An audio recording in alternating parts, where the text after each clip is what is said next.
तुम्हारा संकल्प था प्रवास का, किंतु मैंने तुम्हें यहाँ बुलाया तो तुम आए। क्यों? क्योंकि आप पीड़ा में थे। केवल इतना ही कारण नहीं था कि तुम मेरे पास आए वत्स। विचार करना इस बात पर।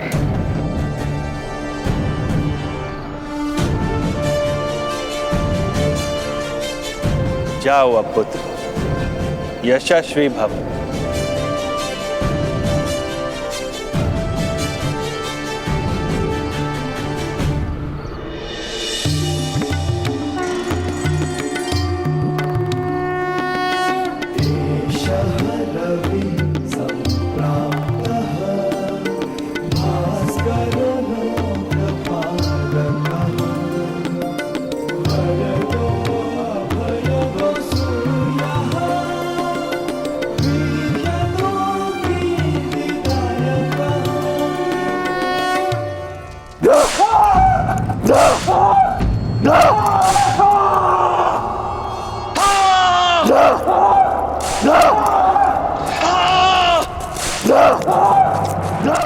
रोक दो इन्हें। सिपाहियों, याद रहे, इन्हें अंदर जाने की अनुमति नहीं है। मुझे मेरे आर्य से मिलने दीजिए, मिलने दीजिए मुझे मेरे आर्य से। क्या कर रहे हो मेरे आर्य के साथ? मुझे जाने दीजिए, मुझे जाने दीजिए।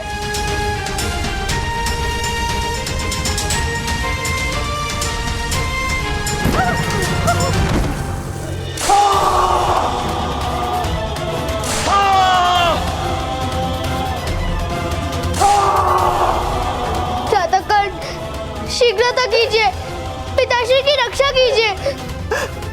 कर्ण, अब तुम ही एकमात्र आधार हो।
जिस प्रकार तुम्हारे पुत्र ने मेरा हृदय जलाया है, उसी प्रकार ये नमक तुम्हारे घावों को जलाएगा।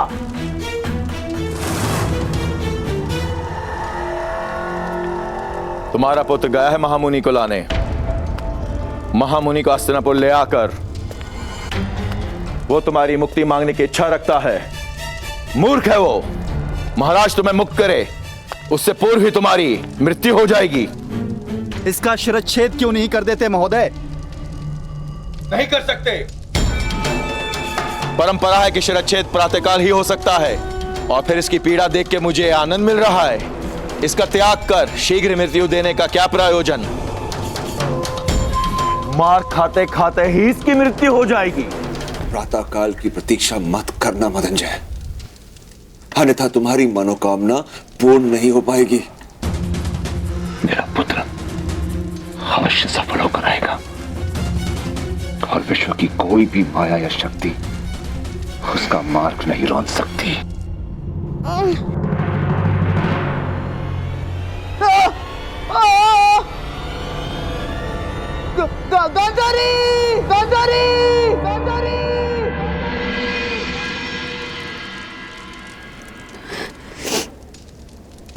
यदि तुम्हें जीवन नहीं मिला तो मेरे जीवन का भी कोई अर्थ नहीं है, कोई अर्थ नहीं है। तुम्हारे पिता हमारा त्याग करें उससे पूर्व हम इस संसार का त्याग कर देंगे। चलो पुत्र, माता गंगा सभी पापों को पावन कर देती है।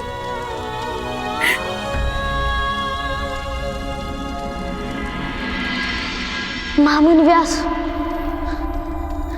आपको हस्तिनापुर पहुंचाए बगैर मैं मृत्यु को निकट भी नहीं आने दूंगा।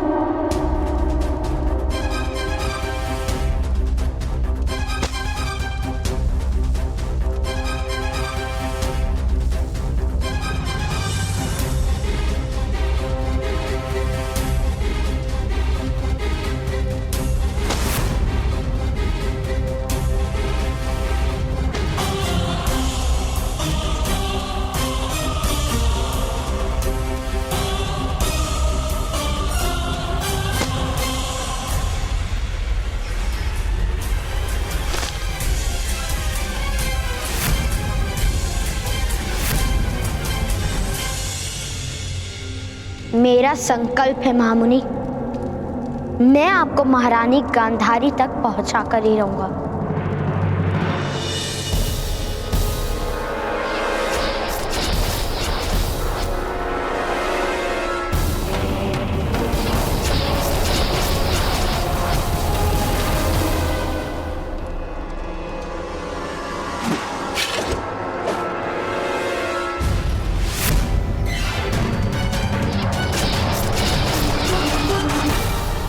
बल से किसी के संकल्प को किस प्रकार विचलित करोगे? वह तुम्हारा संकल्प था प्रवास का, किंतु मैंने तुम्हें यहाँ बुलाया तो तुम आए, क्यों? मेरे संकल्प को आपकी याचना ने तोड़ा।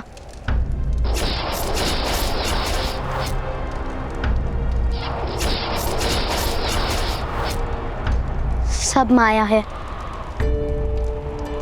मेरा कवच प्रकट नहीं हुआ, अर्थात सब माया है।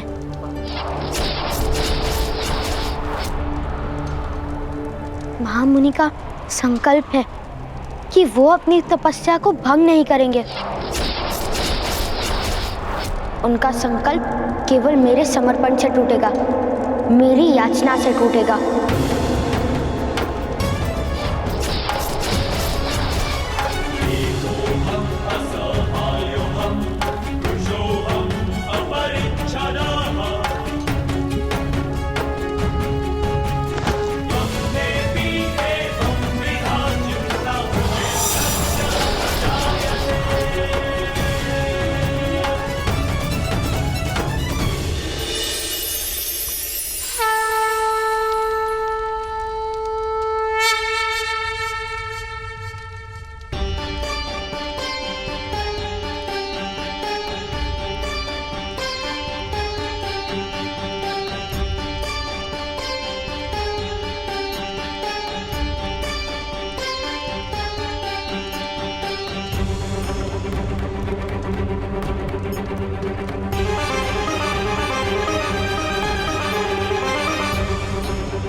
अद्भुत पुत्र, अपने एकांत की सुरक्षा हेतु हमने इतनी यंत्रणाएं बनाई थी, किंतु उन सब को पार करके केवल तुम ही पहुंचे हो हमारे पास।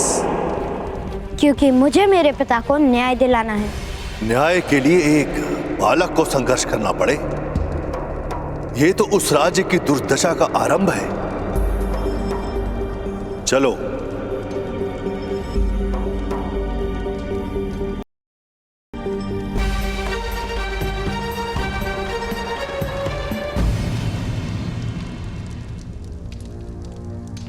परंतु पुत्र, क्या सूर्योदय से पूर्व महारानी गांधारी तक तुम मुझे पहुंचा पाओगे?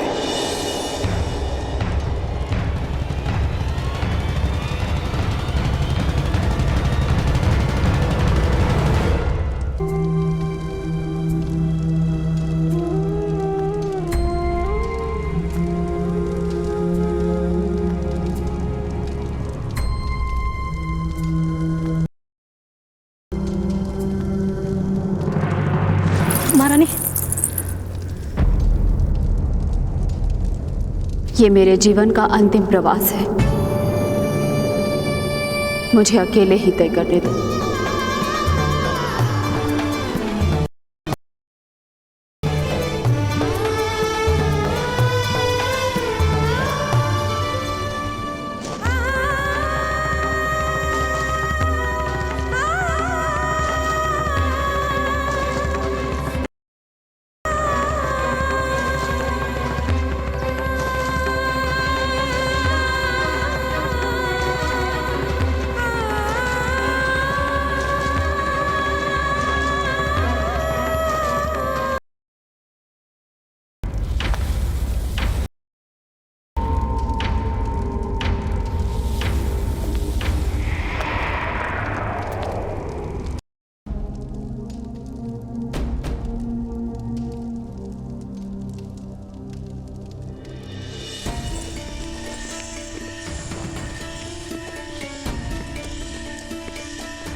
अभिनंदन अधिरथ, अभिनंदन। देखो भाइयों, इसके पुत्र ने पराक्रम करके जीवन दान दे दिया इस हत्यारे को।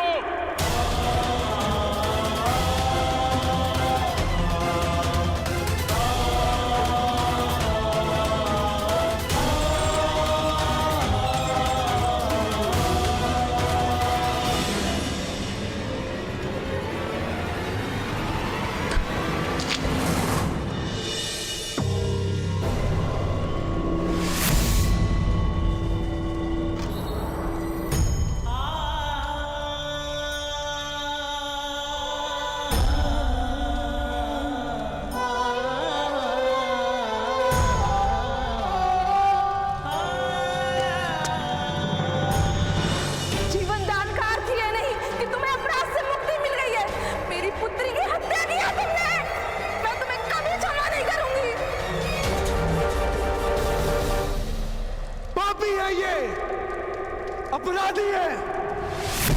सूद समाज के नाम पे लांछन लगाया है इसने। मारो इसे।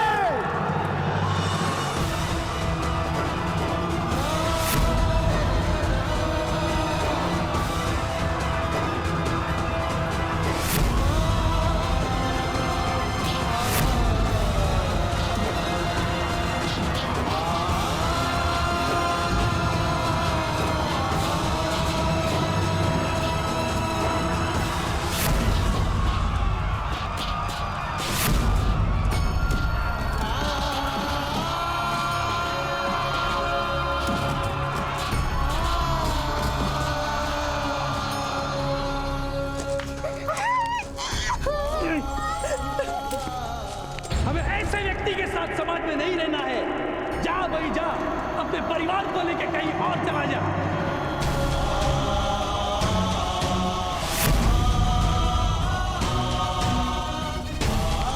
फल सड़ता है तो वृक्ष से स्वयं गिर जाता है। तुम भी इस कलंक को लेकर मृत्यु को प्राप्त हो जाओ। जाओ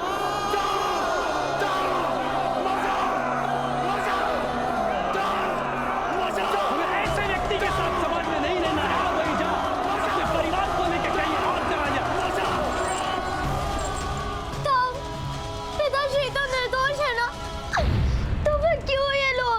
क्योंकि निर्दोषता सिद्ध करनी होती है पुत्रकर्ण। खोया हुआ सम्मान और कटा हुआ मस्तक फिर से प्राप्त नहीं होता।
वत्स गांधारी, तुम्हारा कल्याण। शीघ्र ही भगवान शिव का वरदान सफल होगा। 100 पुत्रों के कलनाद से तुम्हारा भवन गूंज उठेगा। मैंने 101 घड़ों में 101 जीव स्थापित किए हैं। 101 महामुनि? तुम्हें एक कन्या प्राप्त करने की इच्छा थी ना वत्स गांधारी? महादेव ने तुम्हें 100 पुत्रों के साथ एक कन्या का भी दान दिया है। इन घड़ों में औषधि और तेल में सारे जीव आकार प्राप्त कर रहे हैं। समय अनुसार एक एक कर सबके जन्म होंगे।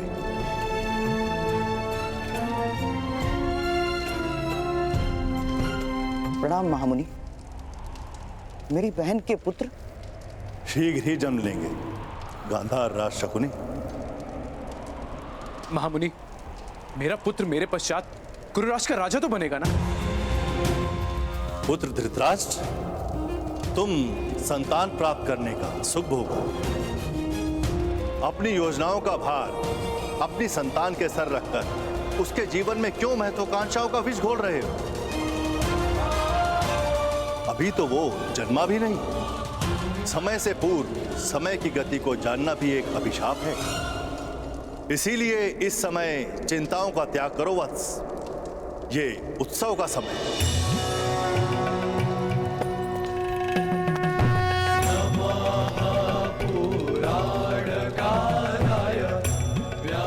आपने मेरे संतानों को जीवन देकर मेरी श्रद्धा को जीवन दान दिया है। आपकी कृपा के इस ऋण से कैसे मुक्त हो पाऊंगी मैं?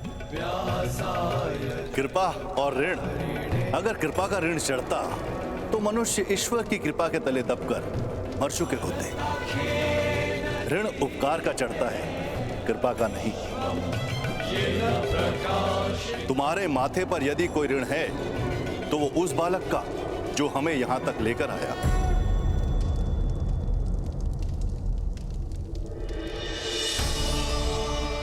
मैं उसके जीवन को सुख से भर दूंगी, धन संपत्ति से परिपूर्ण कर दूंगी महामुनि। कुछ जीवन सदा ही रिक्त रहते हैं। स्वाति नक्षत्र में वर्षा की बूंद पीने की आस में जी रही सीप जैसे सागर में रहकर भी प्यासी रहती है। उस बालक को जिसकी आवश्यकता हो वो देने का प्रयत्न करना वत्स।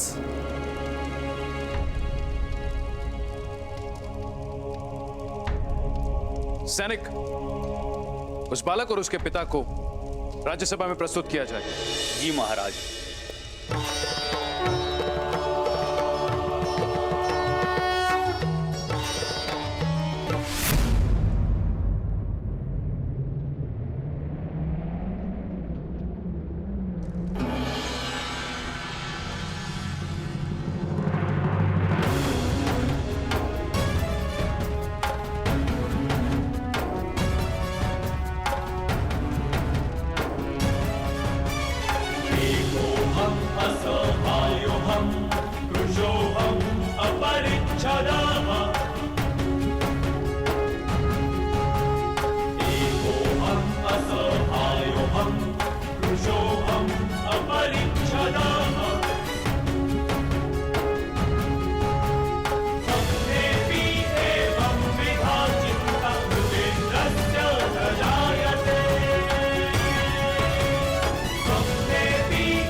मेरे निकट आओ।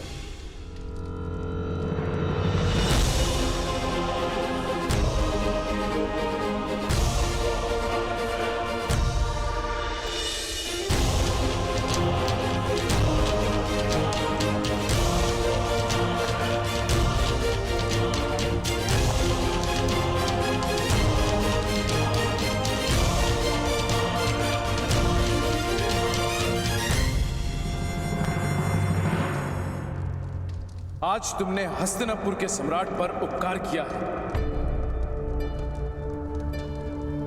बताओ, क्या पुरस्कार प्राप्त करने की इच्छा है?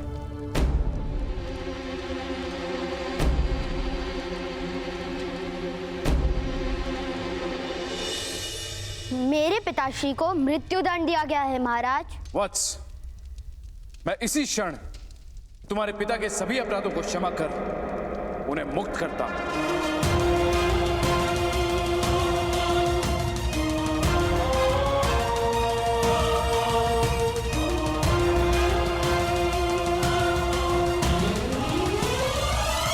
मैं पिताश्री की मुक्ति मांगने नहीं आया हूं महाराज।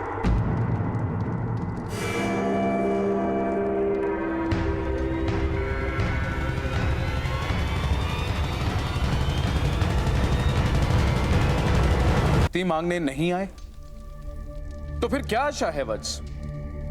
क्या मांगने की इच्छा है तुम्हारी?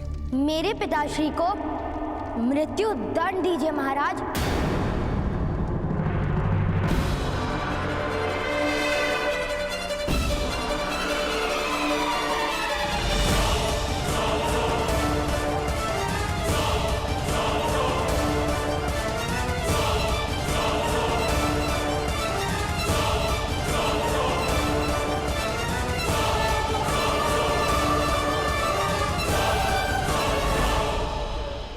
पुत्रकर, ये तुम क्या कह रहे हो? मृत्युदंड? अपने पिता की मृत्यु की कामना करते हो? नहीं, उनके सम्मान की कामना करता हूं। जब मैं महामुनि को लेने गया था तब मेरे हृदय में केवल मेरे पिताश्री के जीवन का महत्व था, किंतु आज समझ में आया कि सम्मान से रिक्त जीवन और जल से रिक्त पौधे एक समान होते हैं।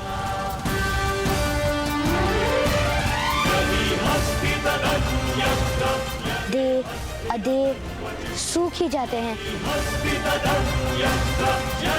इस आरोप के कारण उनका सम्मान टूटा है। या तो सम्मान पूर्वक जीने का अधिकार दीजिए, अन्यथा मृत्यु दंड दीजिए।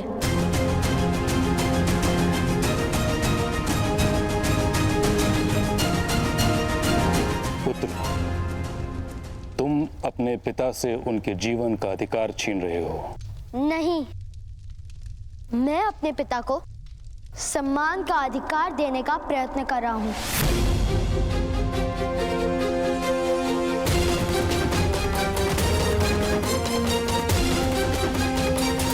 क्या तुमने अपने पिता से पूछा कि वो मृत्यु के लिए सज्ज हैं?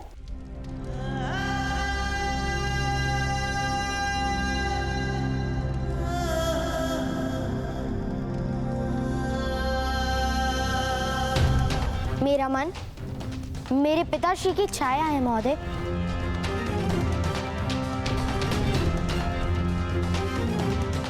मैं अपने मन को प्रश्न करता हूं, तब उसका उत्तर मेरे पिताश्री देते हैं।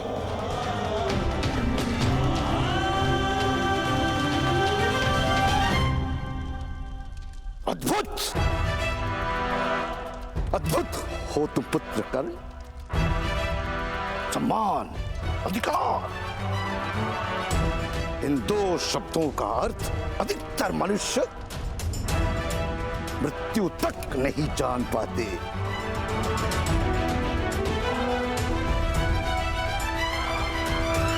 क्या आशा है बालक?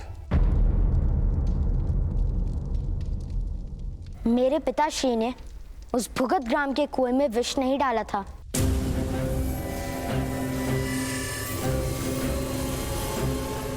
और यदि डाला था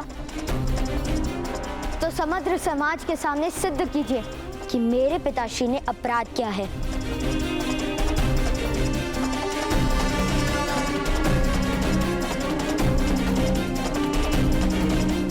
अन्यथा स्वीकार कीजिए कि मेरे पिता को सम्मान का अधिकार है। अपराध का निर्णय प्रमाणों पर आधारित होता है। तुम्हारे पास क्या प्रमाण है कि तुम्हारे पिता ने अपराध नहीं किया? जिसने वास्तव में अपराध किया है वही प्रमाण है कि मेरे पिता निर्दोष हैं।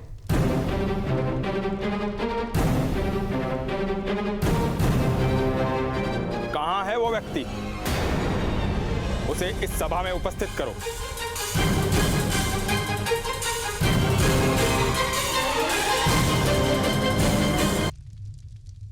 मैं नहीं जानता वो कौन है।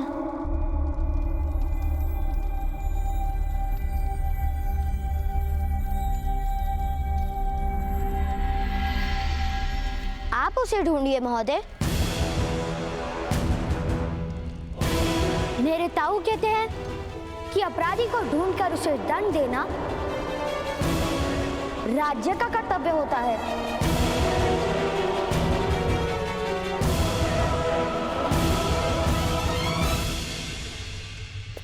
उद्दंड हो तुम बालक। महामहिम, सत्य सदा उद्दंड ही होता है। असत्य को हाथ जोड़ने पड़ते। जीवन दान मांग लो। अधिकार मांगोगे तो तुम्हारे पिता को अवश्य मृत्युदंड प्राप्त होगा।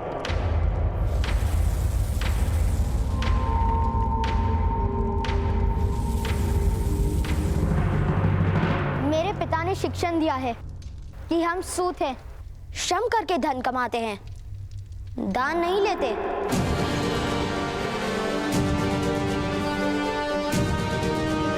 फिर उनके जीवन का दान किस प्रकार ले सकता हूं मैं?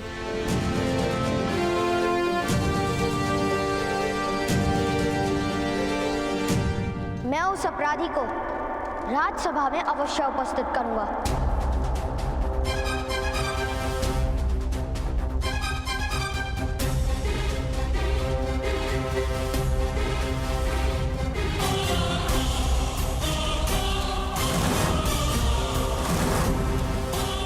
यदि नहीं कर पाए तो मृत्यु अवश्य प्राप्त होगी। फिर दया नहीं दिखाई जाएगी। अपराध सिद्ध हो ही नहीं सकता महोदय। मुझे मेरे पिताश्री पर पूर्ण विश्वास है।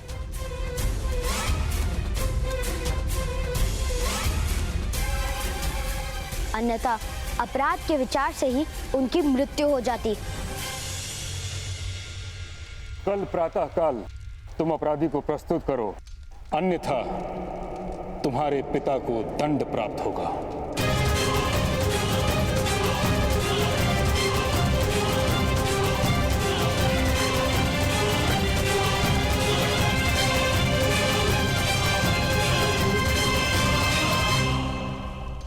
समय है, दान मांगो, अधिकार नहीं।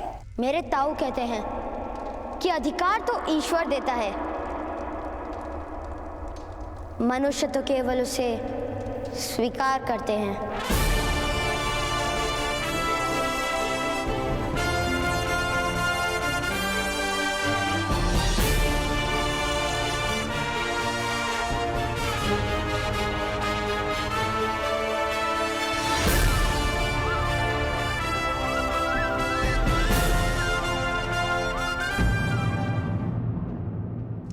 ये क्या क्या तूने कहा?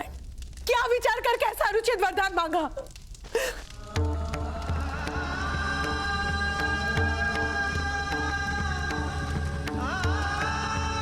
पिताश्री की आंखें सदा आकाश को देखती थी, भूमि पर गड़ी आंखें मैं नहीं देख पाया माता। ग्रामजनों के शब्दों से जब पिताश्री का अंतर जल रहा था तो मुझे ऐसा प्रतीत हुआ कि समग्र सृष्टि जल रही है। और इसलिए तुमने अपने पिता के लिए मृत्यु दंड मांग लिया? नहीं माता, भ्राताश्री ने सम्मान का अधिकार मांगा है। सम्मान का अधिकार मांगा है? मूर्ख हो तुम दोनों। अरे सूत है हम, कौन सा राजकुल में जन्मे हो जो सम्मान का अभ्यास जीवन भर किया होगा? न्याय मांगने चला, वो भी किससे? उन क्षत्रियों से, ऊंचे वर्ण के समाज से, अरे जो हमें क्षमा तक नहीं करते, उनसे न्याय मांगने चला। विशेले नाक से आलिंगन की आशा कौन करता है? कर इस तरह तो तुमने जीते जी अपने पिता की चिता जला दी। चिता जला।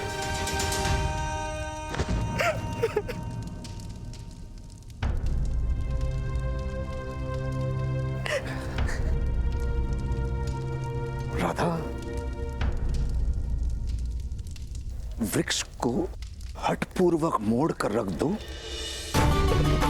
तो कुछ काल पश्चात वो सीधा होना भूल जाता है। तुम्हारी स्थिति ऐसी ही है, हमारे समाज की स्थिति ऐसी है। हमें सम्मान और स्वतंत्रता का मूल्य ही अब समझ में नहीं आता। किसने मांगी स्वतंत्रता आपसे?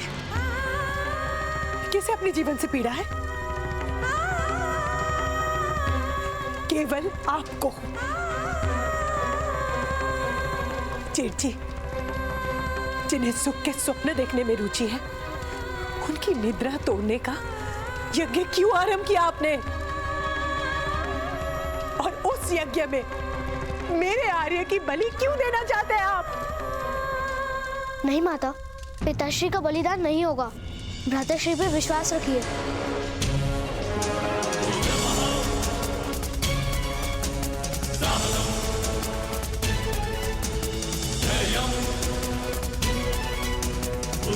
मैं वचन देता हूँ माता, मैं पिताश्री को मुक्त करवा कर रहूंगा और उन्हें मिथ्या सिद्ध करूंगा जिन्होंने हमें न्याय नहीं दिया।